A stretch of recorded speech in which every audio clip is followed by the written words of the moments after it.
أعوذ بالله من الشيطان الرجيم بسم الله الرحمن الرحيم السلام عليكم ورحمة الله وبركاته الحمد لله الحمد لله رب العالمين وبه نستعين على أمور الدنيا والدين والصلاة والسلام على أشرف الأنبياء والمرسلين نبينا محمد وعلى آله وصحبه أجمعين رب اشرح لي صدري ويسر لي أمري واحلل عقدة من لساني يفقهوا قولي أما بعد. Jemaah yang dirahmati Allah Subhanahu wa taala, suka saya untuk mulakan tazkirah ini dengan membawa jemaah sekalian untuk kembali kepada 1400 tahun yang lalu, di mana kita boleh bayangkan pada ketika itu baginda sallallahu alaihi wasallam, manusia insan yang terbaik, sedang berdiri di hadapan menyampaikan khutbah di hadapan sahabat-sahabatnya. Dan peristiwa ini berlaku pada awal keislaman, dan ketika baginda sallallahu alaihi wasallam sedang menyampaikan khutbah beliau, maka telah mendatangi mereka karavan ataupun perdagangan daripada kota Syam yang melalui berdekatan dengan masjid, dengan bunyi loncengnya yang membawa perdagangan, yang membawa sumber pemakanan, yang membawa yang oleh itu membuat sahabat terkesima, lantas bergegas untuk mengambil hak-hak mereka daripada perdagangan tersebut.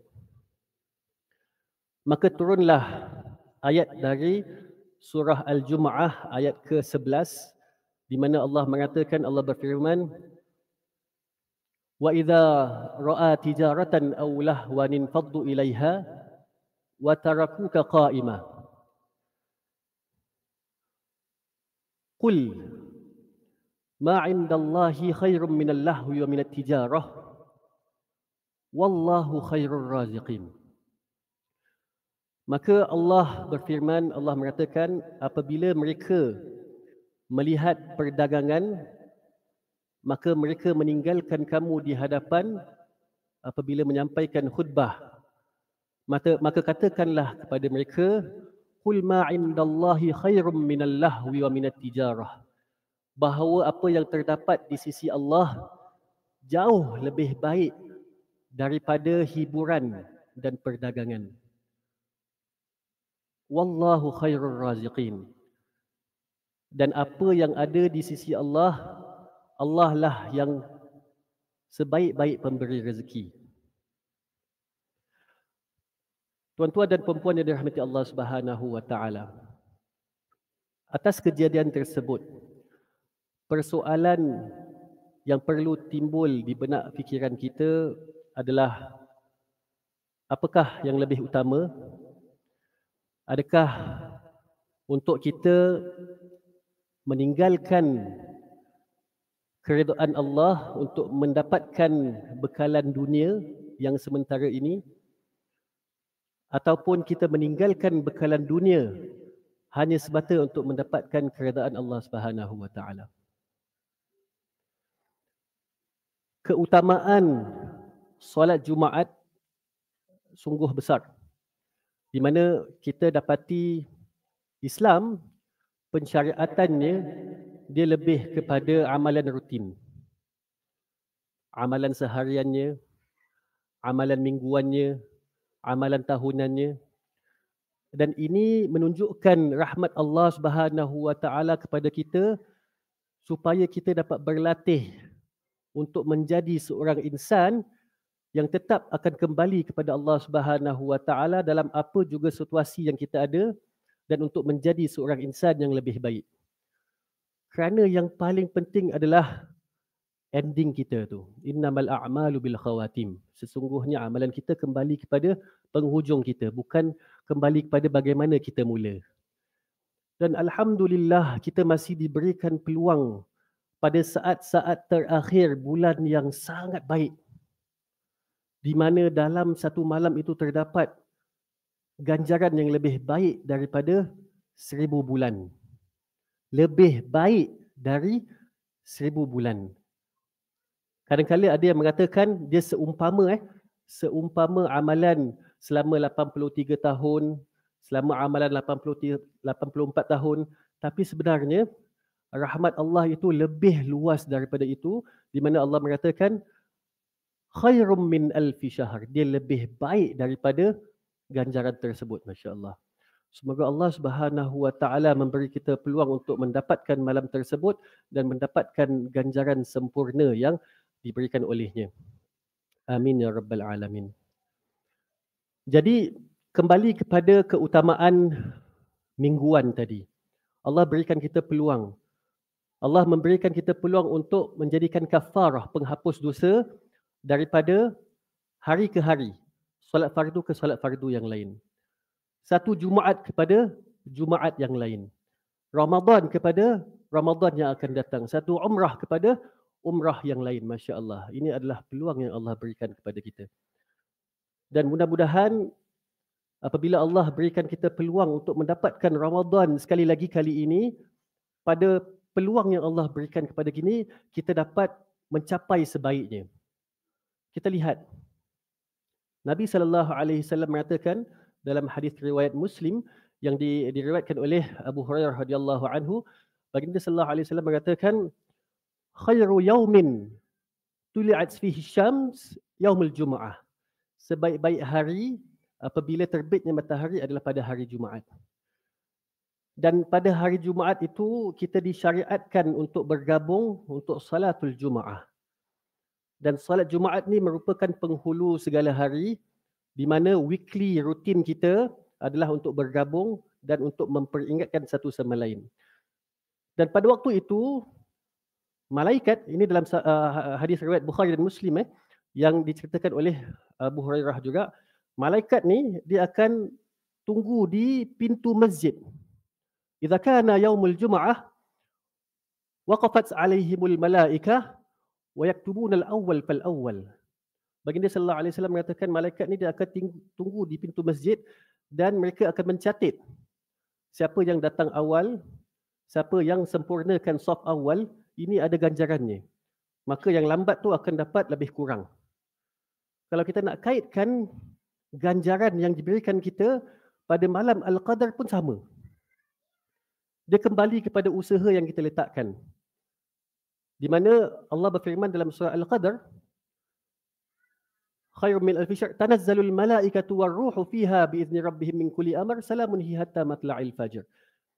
Malam Al-Qadar itu lebih baik daripada 1000 bulan dan malaikat-malaikat warruh. Ruh ni siapa? Jibril alaihi salam. Ketua segala malaikat Ini adalah makhluk Allah yang sangat besar, di mana baginda sallallahu alaihi wasallam mengatakan dalam dia punya original form, dia kalau flap dia punya wings dia terdapat dalam 600 apa orang kata 600 wings kalau dia buka. Ini adalah makhluk Allah yang sangat besar. Mereka akan turun ke langit dunia dan mereka akan menyaksikan siapa antara kita yang beribadah kepada Allah Subhanahu Wa Taala dan siapa yang tinggalkan peluang yang Allah berikan. Allah berfirman dalam surah As ayat ke-16, di mana beliau mengatakan, Allah berfirman, tatajafa junubuhum 'anil madaji'i yad'una rabbahum khaufan wa tama'a. Mereka yang menginginkan malam tersebut, mereka akan meninggalkan tempat tidur mereka dan mereka akan bermunajat kepada Tuhan mereka, berdoa dengan perasaan takut, dengan penuh harapan tam'a, dengan penuh harapan memohon keampunan daripada Allah Subhanahu Wa Taala, memohon rahmat daripada Allah Subhanahu Wa Taala. Wa mimma razaqnahum yunfiqun. Dan Allah mengatakan dan apa segi rezeki yang Allah berikan kepada kita, kita berikan kepada yang lain. Kita infakkan kepada yang lain, kita sedekahkan kepada yang lain. Dan setiap pemberian yang kita keluarkan tu dia tak akan habis, bertambah. Jadi kembali kepada perkongsian saya tadi, ganjaran yang Allah berikan tak sama. kita kembali kepada usaha yang kita letakkan. Kita mula daripada sampai waktu subuh tu. Ada banyak sangat keutamaan yang kita boleh lakukan. Kalau kita berkemampuan untuk pergi ke masjid, silakan. Setiap langkah yang kita langkah itu, satu langkah akan beri penghapusan dosa dan satu langkah akan ditinggikan darjat. Apabila tiba ke masjid, kalau kita dapat solat jemaah Isyak ni daripada Uthman bin Affan radhiyallahu an, dalam hadis riwayat Bukhari dan Muslim, di mana baginda sallallahu alaihi wasallam mengatakan siapa dapat solat Isyak berjemaah, dia akan diberikan ganjaran separuh malam. Siapa yang dapat solat berjemaah di masjid, solat subuh, dia akan seakan-akan beliau telah mendirikan seluruh malam. Masya-Allah. Ganjaran yang sangat besar. Selepas kita beriktikaf di masjid, selepas kita solat subuh berjemaah, kita duduk beriktikaf lagi. Berduduk iktikaf lagi, kita membaca Al-Quran, berzikir kepada Allah Subhanahu Wa Taala, bertasbih kepadanya sehingga datangnya waktu syuruk. Solat pada awal duha dipanggil sebagai salatul isyraq. Okey, maka baginda sallallahu alaihi wasallam mengatakan siapa yang solat berjemaah subuh, maka beliau beriktikaf di masjid sehingga datangnya waktu syuruk, salatul isyraq, solat duha pada awal rakaat, awal syuruk tu, mungkin dalam 10-15 minit, 20 minit selepas itu, maka beliau akan diberikan pahala haji dan umrah tammah. Sempurna sebanyak 3 kali. Ini daripada hadis riwayat Tirmizi, statusnya adalah hasan gharib. Hadis daripada Anas bin Malik, dia daripada salah satu jalur yang di mana beliau Imam Tirmizi mengatakan ini adalah hadis makbul, hadis diterima. Maka ini adalah peluang yang sangat besar yang Allah berikan kepada kita. Maka rebutkanlah. Bagi mereka yang ada keuzuran, tak dapat ke masjid, ada banyak lagi peluang yang Allah berikan. Antaranya doa yang diajarkan oleh Aisyah radhiyallahu anha dari baginda sallallahu alaihi wasallam, kita boleh doakan, Allahumma innaka afuun tuhibbul afwa fa'fu anni. Lepas tu ada zikir-zikir yang lain. Kalimatan khafifatan 'ala lisan, saqilatan 'ala al-mizan, habibatan ila rahman. Ada dua perkara yang kita boleh sebutkan, mudah di lisan tapi berat di timbangan. Kita boleh baca apa? Subhanallah bihamdihi, subhanallahil azim. Apa jenis ibadah kita boleh lakukan. Dengan harapan bahawa Allah akan memberikan kita ganjaran sesuai dengan usaha yang kita letakkan. Jadi rebutkanlah peluang tersebut. Janganlah kita lepaskan peluang yang Allah berikan kita saat ini. Moga Allah Subhanahu Wa Taala menjadikan kita golongan-golongan yang akan mendapatkan ganjaran malam yang lebih baik daripada 1000 bulan tersebut. Aqulu qawli hadza wa astaghfirullahal azim li wa lakum. Wassalamualaikum warahmatullahi wabarakatuh.